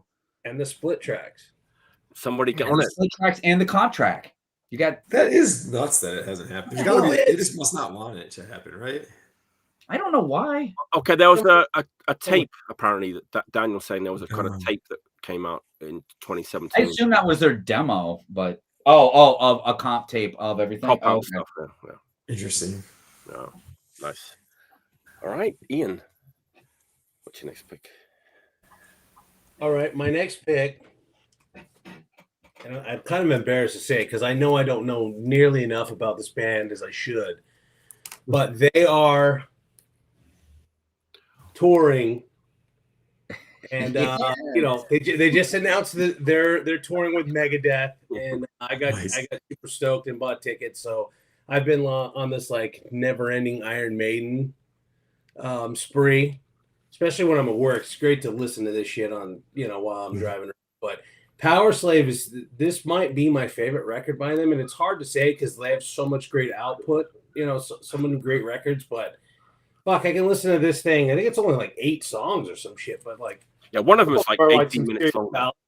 Yeah, some of them are some serious ballads, but like I could fucking listen to this thing like nonstop, 3, 4, 5 times through. And every fucking song on this thing just smokes. Iron Maiden. Yeah. You know somebody that knows a lot about Iron Maiden? Look at him right now. That's why I said I almost didn't want to do it because I'm not going to do them justice for fuck's sake. But go back and watch the podcast I did on Iron Maiden with Chris Corey. That's all you did like a whole like anthology one, right? Yeah. I need to watch in the work. I think I rank that one kind of low. There's a history. There's a whole story. You have to go back. Where do you rank it? I'm not very high actually, but I have my reasons because I'd already dropped off of listening to Iron Maiden by like Peace of Mind. I didn't buy Peace of Mind new, and I heard songs of it, and I was like, I was already getting into other things, so I didn't hear that one until like years and years later. Sure. Okay. I listened to it like out of context and out of order, and I was a Paul Di'Anno diehard as well back then, and I saw them with Paul Di'Anno, and then a year later I saw them with Bruce Dickinson. Like, I love the first. I love the first 2 also. I mean, I love them all, but I'll be honest. For me, like I just never gave heavy metal a shot. Like you were talking about earlier. Like I was a punk guy. I grew up on hip hop and punk, and I fucking hated metal. If it wasn't in that, like I just ignored it until I like grew up, I guess. But this is just fuck. What a fantastic band. And I mean, undeniable. And if you're going to see them this time, it's good because it's like it's the they're playing all the hits, right? It's the hits tour this time, so right. It's like it's not like the new album tour. Yeah, which I went to see them last time. It's like the new album tour where they play like half the new album, and then like some old stuff. This tour is like all hits, right? On this tour, so I think I saw him on the Book of Souls tour. I mean, that must bum people out who are not familiar with the band. You have to hear like half or 2/3 of the new album, then like 5 songs, kind of thing. Right? It's tough, right? I went to see Iron Maiden with, Johanna from and Otto from the band, my first pick, and it was great. It was fine. I mean, it was like the Senjutsu tour. It was still fine. It was still fine, but yeah. If anybody wants to know anything about Iron Maiden, get on the Analog Attack YouTube channel and check out. Pretty good. I've watched it. It's good. It's good. I think Somewhere in Time is my favorite, but when I was younger, that was my favorite one. That was the one I liked the most when I was younger, and then other ones have kind of jumped around. Somewhere in Time is amazing. It's got this like futuristic kind of sci-fi. The artwork scared me a little bit when I was a kid. Same with the Seven Signs scared me a lot too when I was a kid, just staring at that cover. Yeah, how badass is that? Yeah. I know. You got it. Who doesn't love Iron Maiden? I mean, come on, man. Daniel saw them in Brazil. Like, Brazil is the place to see Iron Maiden. I was I mean, I saw them in the UK like back in the day, and it was great. But seeing them in Japan, it's not the best place to see. You want to see them somewhere like Colombia or Brazil, somewhere like that, right?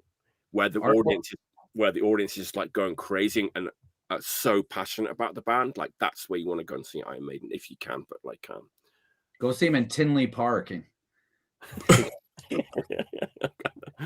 with NASCAR shirts on. All right, Nick, what's your next one? All right, what a lucky segue was just handed to me, because this artist is from Brazil. I don't know that he ever performed with Iron Maiden. I'd be hard pressed to say that he did, but he's the only artist that I'm aware of that I'm a fan of that has 10 self-titled albums to his name. Had a string of them in the 70s that were not consecutive. Like, there were like a few self-titled, then some not self-titled, and then self-titled again for a while. Are we going bossa nova here? Kind of, yeah. You know what I'm talking about.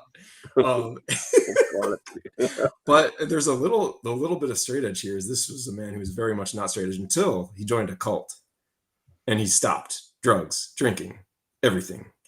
And then he left the cult and did them again. But the record, good for him.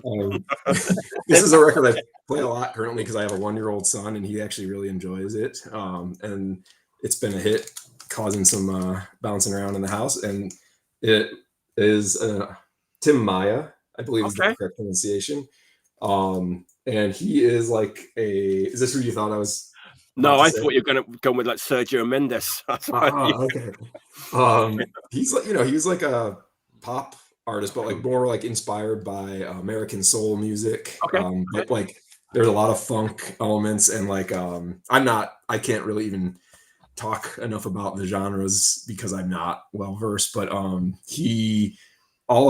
of his music is in, or lyrics are in Portuguese, but every album has at least one song in English because he's like so influenced by American artists. He was going to like try to move to the US to become a success, just never made it over, I don't think. And then he's just really, really like good, kind of gritty, edgy sounding music. And like the records he did when he was like in the cult were like widely disregarded at the time, but now are considered like phenomenal classics. And he is someone that I don't know. I think I got into like that record store, Dusty Groove in Chicago, is like where I picked up a couple of his records. And then like ever since then, I've just kind of been a fiend for him. And yeah, just lately he's been on my speakers a lot. Yeah. I'm intrigued. I want to listen to the ones where it was in the cult though first. Should we start at the beginning with that guy, or is there like a classic? So this one came out in 73. So like, literally, I think it's just called like Tim Maya 73 if you find it on like streaming services. And I think it's probably the most listened to or most popular. I really love the one from the self-titled album from 1976. Before he joined the cult. Then there were the 2 cult albums, and then the one after the cult in 1976 was like very much a rebuke of his cultish years, that has like songs about how there's no God, and like very like kind of like bitter, angry about.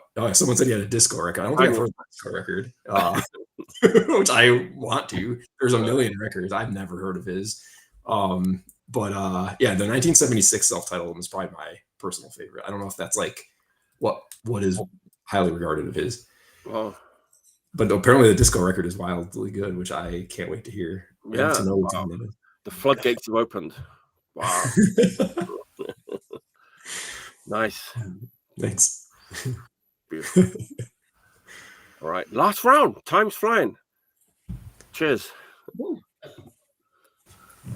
I'm gonna put in a little bit of context for this one, because if you're around like, let's say 18, 19, 20 years old in England in like 1987, 1988, at that time, like UK, like 77 style punk was so out of vogue. It just seemed so old. And we had all these new great melodic bands in the UK, like Leatherface and Snuff and Mega City 4, and just tons of them. And like nobody I knew was listening to 77 Punk when you're 20 years old. It just seemed so like you're all, old people's music almost, it really did. It really, really did at that time. And I remember going to see like the UK subs in like 88 and 89, just thinking, man, this band is fucking so washed up and tired.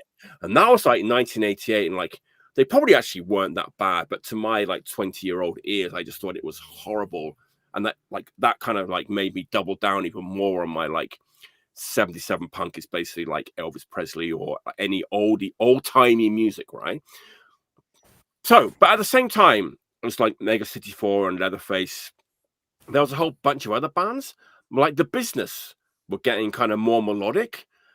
That record, was it Welcome to the Real World, which I really like. It has the 80s production, but it's really more melodic and more mature. I would have hated that at the time, but I love it now. And Link Records was putting out a lot of that kind of stuff. It's like basically either skinheads or street punk bands who still loved 77 Punk putting out like 77 Punk influenced records, which I thought was so, unfashionable and old-timey back then. But now I realize there were some great records from that time. Exhibit A, which I've already showed, is The Crack, like In Search of the Crack, which is a phenomenal record. It's like these guys playing almost like Slade style, but like mixed with 77 Punk and Oin. There's another one which is almost as good as that Crack record, and it's been reissued for the first time in a while on Radiation Records, unfortunately. But what are you going to do? I had to pick it up because I love this record. Now I would have hated it back then. It's the Guitar Gangsters, Prohibition. I've just basically described it before I've even showed it. It's like guys a little bit who are would have been a little bit older than me in like 1987, 88, 89. This came out in 89 originally, so they were probably like a bit older than me. So they were still into like 77 Punk and were kind of making it, but sort of updated for the 80s with 80s production and stuff. And man, it's just a great guitar record. Guitar Gangsters, great hooky, poppy, melodic punk record made by slightly older guys that I didn't want anything to do with in 1988, 1989. But once you hear that Crack record, though, it kind of opens a door, and then you go back, and there were so many bands like there's a band called The Sect and Red Letter Day, and it was all kind of like adjacent to Mega City 4. And sometimes like Mega City 4 and Leatherface will probably play with these bands, but they were slightly different. Like Leatherface were like the new kids on the block with their new energy and doing new things. These guys were slightly older and a little bit sort of more mellow in a way. But man, this is an absolutely great like guitar punk, melodic street punk record from like late 80s England. Guitar Gangsters. There's a song called, if you want to hear one song, there's a song called That's When the Razor Cuts, which is a phenomenal song, which is as good as anything on the Crack record. So hey Mike, so that's Radiation Italy. Yeah. Not they always make, not always, I don't buy every Radiation. There's always like some little mistake, like it has like copyright 1978 Link Records. This record did not come out in 1978 originally. It came out in 1989. It's just like this little, they always feel a little bit lazy, these Radiation records. It's like Puke and Vomit make a lot of mistakes too on their issues, like the wrong photo, or like they seem a little bit like churned out with not much thought put into them. But yeah, cool. What's a shit name? What's wrong with the Guitar Gangsters? It's a good name. What are you talking about?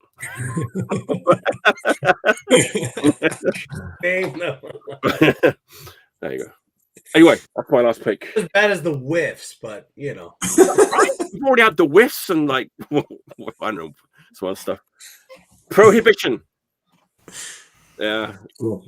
Prohibition. We weren't allowed to drink alcohol in England in 1989. I was going to say one more thing there. Oh, Link Records was Mark Brennan from the Businesses label, right? So he was putting out all the stuff on Link Records, and he always had a hand in the pie of Link Records. Captain Oi it was his label too, right? So yeah, I knew Captain Oi was. Yeah, Link was pre Captain Oi. There you go. They did a ton of CD reissues, right? Link? Oh, big time. Yeah, they're all tied in. There's all sorts of stuff. So many like Link records. Yeah. All right. That's my last pick of the day. Guitar Gangsters. Great. All right, Jordan, what's your last pick? All right, well, Gangster. I guess we're gonna go with Chicago pick because there you go. Town of Gangsters. That could have been like a rap record cover right there. He's going Sinatra. Yeah. So, you know, a record was shown by this band before. Okay. And it's actually not my favorite record by the band. And then a bunch of people that live in Chicago kind of flubbed it. And this is literally one of the best US hardcore, but it's more punk records of all time. And so I just feel like it needs to be shown. And so I'm going to show it. The Effigies. The Effigies Haunted Town. Haunted Town. 12-inch. Nobody knows who they are in Chicago, right? I mean, it's literally like maybe like there's a little bit of debate on what is considered the first wave Chicago because punk hit Chicago a little later than most of the major cities in the US. A lot of people, they say Tutu and the Pirates, but then the Mentally Ill had a record. Now they weren't from Chicago, from the burbs, but from Deerfield or something. It's not even a burb, it's a whole other town. But like, you're splitting hairs between like the art rock scene that was influenced by early punk and then was basically doing records in like 78, 79. But then when this record came out, well, it kind of changed the ball game, kind of like Naked Ray Gun, the Effigies. They took everything up a notch, kind of put the shows like in the more DIY. Now they were famous for playing O'Banions and the Exit Club and Oz, which they did a whole comp on. But the Effigies and this record, I don't know, dude. It's only a 5-song. This is the Autumn of Records, the 81. So there was a reissue in 84 on, I think, God, I'm drawing a blank on who reissued it. But Enigma ended up picking it up, and they put No Security on it, which is also on that comp Middle America and is on a bunch of other stuff. But man, Below the Drop, Haunted Town, Mob Clash, We'll Be Here Tomorrow, dude. We'll Be Here Tomorrow is such an amazing song. It is dark. The whole EP that is like has this really dark kind of haunting quality to it, and the guitar tone is so, I don't know. It's nothing like that. I can't think of another band that was really playing that kind of music. There's a working class like vibe from the band as well. It's not really oi, but it's like almost a little bit of I would say more working class. They're not fast, but they play in tempos that are like very driving and like very like urgent. And it's just and just even putting this record on compared to some of the other records I played tonight, the needle just jumps off on this 12-inch. And it's one of the best recorded records of that era in Chicago punk. So anyway, a Haunted Town 12-inch came out in 1981 on Autumn Records. A total classic. Are those tracks on that compilation, the singles comp? No, right? Well, they have what is it called? They have a comp LP that has both of their 12 inches. Okay, yeah. The Machine, and then this, and it's on either side. Then there was a CD that had a bunch of like I think the Body Bag EP is actually on that as well. Okay, so I think it's that, and that's really essential. Yes. That's a great record. That's reissued. Jordan, what's that? Recently reissued. I think we talked about this before. Like it was reissued. God, I want to say in like 89 or 90, and even that's kind of like a pricey record. Yeah, it's been on my wants list for ages, and it never shows up in Japan either. So Yeah. How's it compared to Weird the Machine? I've got an original 12-inch. So I like that record. I think this record's better. Okay. They have a little bit of like a real kind of. I hate to say this because I don't think they sound English at all, but I think they have a real on this compared to Weird the Machine. It has a little bit more of, I don't know, kind of an English feel to it. I don't know how to describe it. I agree with that. I mean, Naked Reagan is like, I mean, everyone knows, Stiff Little Fingers. Those guys must have been listening to a lot of UK punk, right? Yeah, it definitely seemed like there was a bit of influence on what they were doing. You feel that a little bit more. I feel like there was a little bit like they kind of. Effigies are a weird band because they started out with like a very like hardcore punk EP that could be, with a body bag, and it's like very like DOA kind of sounding like beefy kind of hardcore. Then there's this that's kind of like it's darker and haunting. It's not post-punk at all, but it has kind of that. It's really a kind of a depressing record. I mean, calling a haunted town, like in their lyrics are haunting, like talking about desolate like cities and things like that. And then they kind of got like a little. Yeah, You Weren't There is actually a pretty good pretty good documentary, actually. Yeah. The Joe from Life Sentence did that documentary. Okay. But but then they kind of changed their sound a little, and there's a little bit of that quality in Weird the Machine, and then they kind of got way a little bit more into the post-punk kind of vibe. And then they kind of changed even more off that. And I tend to their LPs are not my favorite things. It's the 12 inches are really what I think is when I think of the effigies. Right. Nice. But I want to redeem Chicago because we love the effigies. Well, it's a bit of an inside joke that I wondered about that time when I had some Chicago guests on, and I thought I'd start off with a recent effigies reissue, and like it was like crickets. Didn't get any feedback from it because nice. All right. I was crawling out of my skin because I could have. I was like, I want to talk about that record. All right, Ian, what's your last pick of the day? What's it to be? All right, my last pick is another collection of EPs, on a 12-inch. So, but it's the best thing. But it's a band that honestly, like, I don't know nothing. I don't know anything about this like whole genre of hardcore. Like, it was like foreign to me. But I was at Chaos and Teos one year, and these guys were supposed to co-headline with Mobb Deep, and as I've mentioned, I'm a huge hip hop guy, and I was like, oh well, okay, they're named after a fucking Jizza record, and they're playing with Mobb Deep. I'll check them out. I was with some friends that were big fans of them, and I didn't, like I said, this is just foreign to me. I don't really know this whole beatdown hardcore era, but I went and watched these guys. Cold World. They're from Pennsylvania somewhere. But, I don't know the scene at all. Says No, I mean, this is it, dude. Name another band, dude. Like, I don't know. I think this like goes with what Mike was saying. I think Mikey said it earlier. It's like one of those bands. It's kind of like a straight edge scene, but I don't really think they're like a straight edge band necessarily. I don't know. They don't seem to sing about it, but I can't remember if there's hip hop samples.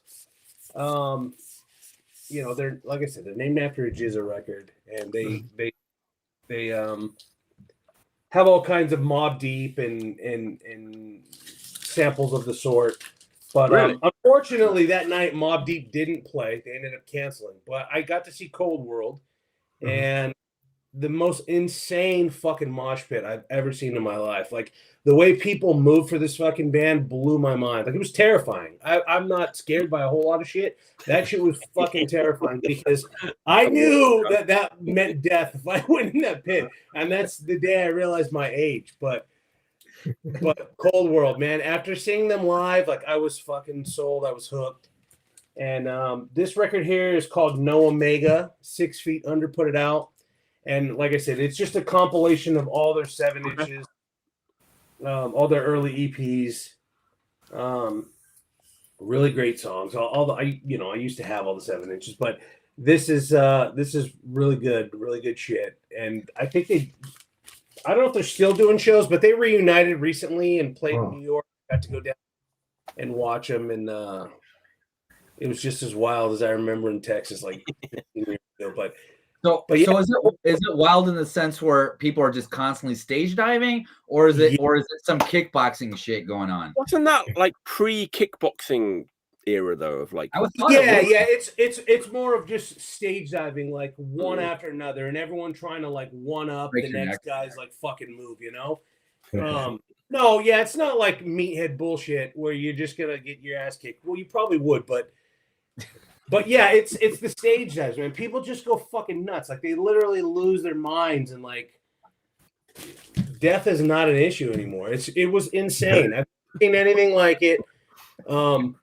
It was like an integrity show. I imagine if you saw them in the early days, you know, it was fucking bananas. But people went crazy, and like that is what sold me on them. Before I even knew their songs, I was like, this band fucking rules. And then I fucking heard all the hip hop samples, and you know, I'm a sucker. I love it. Cold World. No, I definitely have some friends on the East Coast that absolutely love that fucking band. Oh yeah, man. I remember people. If you can ever see them live, do it. Like I don't even give a shit if you buy the record, but go watch them live, dude. It's fucking. I like to listen to the record on the safety of my own home. Maybe that's a good idea. I'm intrigued by like the fact that they had like those Wu-Tang samples on the record. That's crazy, right?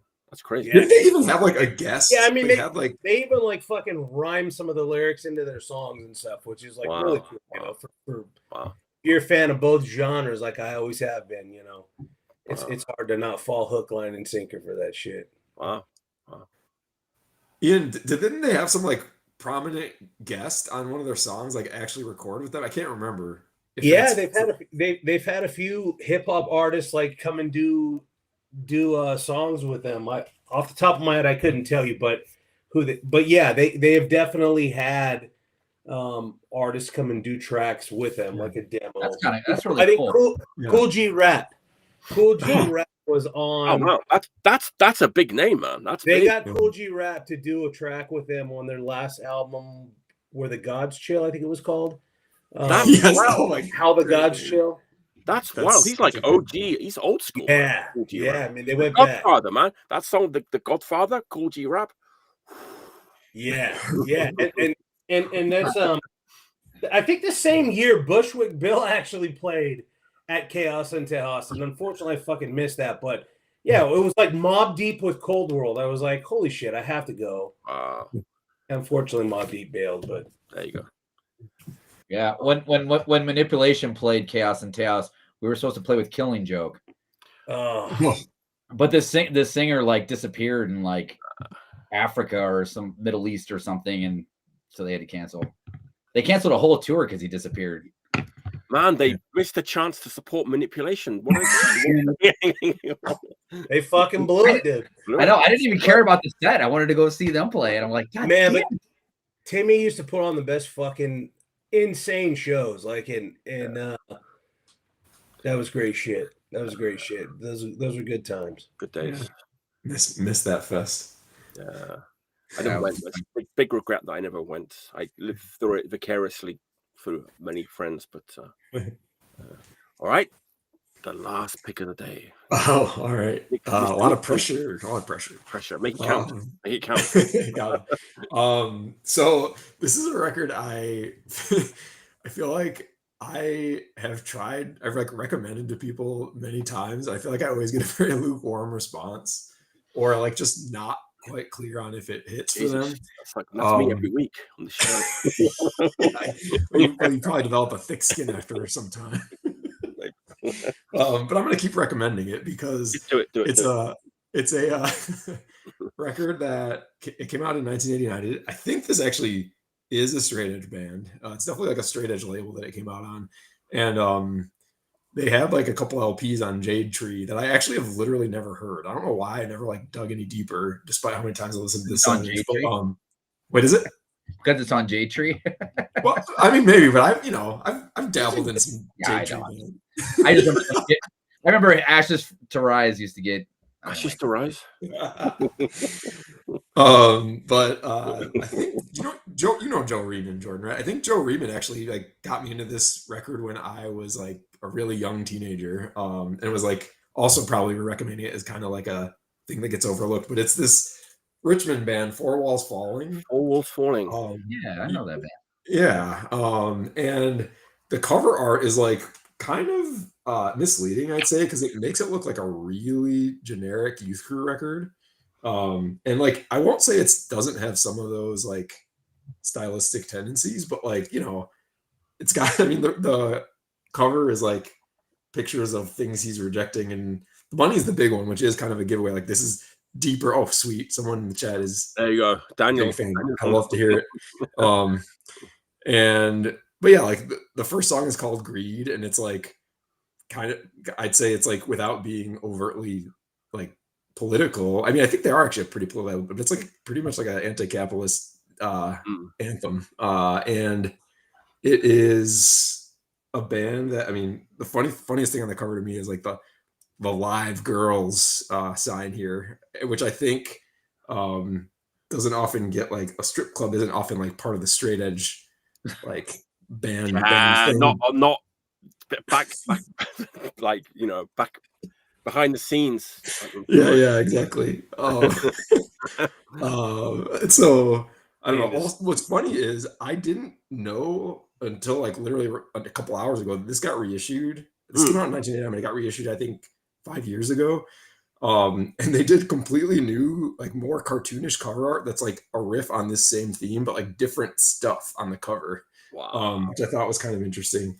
But yeah, anyway, the band, I'd say like the sound is like fast but mid-tempo, kind of like New York hardcore influence, but like kind of like New Breed Tape Comp would fit in kind of in that part of New York hardcore history, and is the thing that stands out to me about it. Like there's a lot of like dive bomb type of guitar squeal stuff, but like every song has like a very, very memorable chorus or bridge or like breakdown that I just feel like it's like, I think I said this about a different record I showed, but I like really look forward to parts in these songs, and they're all like 3-minute long songs. It's a 4-song EP. They all have like a lot of heft. The lyrics are like, you know, there's many words in every song, and I'm a sucker for like a lot of lyrics. As like surface levels that sounds, but they're like a more complex band than I think they get credit for. Or this record is more complex than it would look like at surface level. And I don't know. I don't know that much about the band outside of this for some reason, but I'm learning in the chat that there's a lot that I should probably check out. So the recommender has become the recommendee. Nice. But I remember when they were around, like, and I think I have that EP even. Oh, really? Yeah. I don't remember. I remember them kind of sound like oh geez, I don't know, I'm forgetting the band name, but yeah, it has that kind of straight edge hardcore sound, but it's like a little bit, I don't know, a little bit more advanced than maybe like the New York kind of sound. I don't know. I'd say so. It's like pretty I'd say they're pretty like well played, like competent musicianship. And it's like very coherent, cohesive. And I think the later stuff, I'm assuming from what I have heard, it's like a little more off kilter, or like a little more I don't know if I would call it experimental. And maybe that's why I like didn't like check it out that deeply, but I think this is definitely like their most like straightforward thing, if I'm not mistaken. I think No for an Answer was what the band I was thinking kind of reminded me. Yeah, I could see that. We talked about them last week. Oh, we did? Okay. The LP. Yeah. I fucking went out and bought it because I was so convinced by CC and Dan Abraham. Danimal, right? Danimal. I went out and bought it. Actually, it's actually good. It's like straight edge hardcore, but it's a little bit, I don't know, a little something different about it. It's a little bit more complex. Yeah. They're definitely not straight edge. I think that's what it is. Yeah. They're drinking behind the scenes. Yeah. There's something in that water. Yeah. All right. That was a great show. See, it can be done under 2 hours. We talked a lot about 20 different records and other stuff too. It's a great time. Ian's holding up cranberries, but too late. I have to. There you go. Good for you. All right. I have nothing to say, but I had to. There you go. No harm done. All right. Let me announce next week's show. Actually, I've sort of been announcing it for the whole 2 hours that's behind me here. We've got a special show for Bill Chamberlain next week, so make sure you tune in. Rachel's going to be here. Alpist, Jim Martin, Eric Good, and myself are going to pay tribute to Bill Chamberlain. It's going to be a bit of a different show to normal, maybe, but try and support the show if you can. Same time, Friday next week, usual time, Friday, 10 p.m. It's nice having this 10 p.m. Eastern, Friday, November 21st, and Long Attack YouTube channel. Make sure you tune in. It's going to be a good time. Great show. Remembering the great Bill Chamberlain. Thanks for watching, everybody. Thanks for being in the chat. Thanks for giving up your Saturday night to watch us idiots talking about record. It was a great show. We had a great time, as always. It was a lot of fun. We'll probably chat a little bit more after the show about Hobbit Rock and stuff. Yes, please. Yes, please. Yes, please. All right. Let's wrap it up. Nice. Under 2 hours, 1:55. Let's do the catchphrase. Do it together. Until next time, stay healthy and stay clean.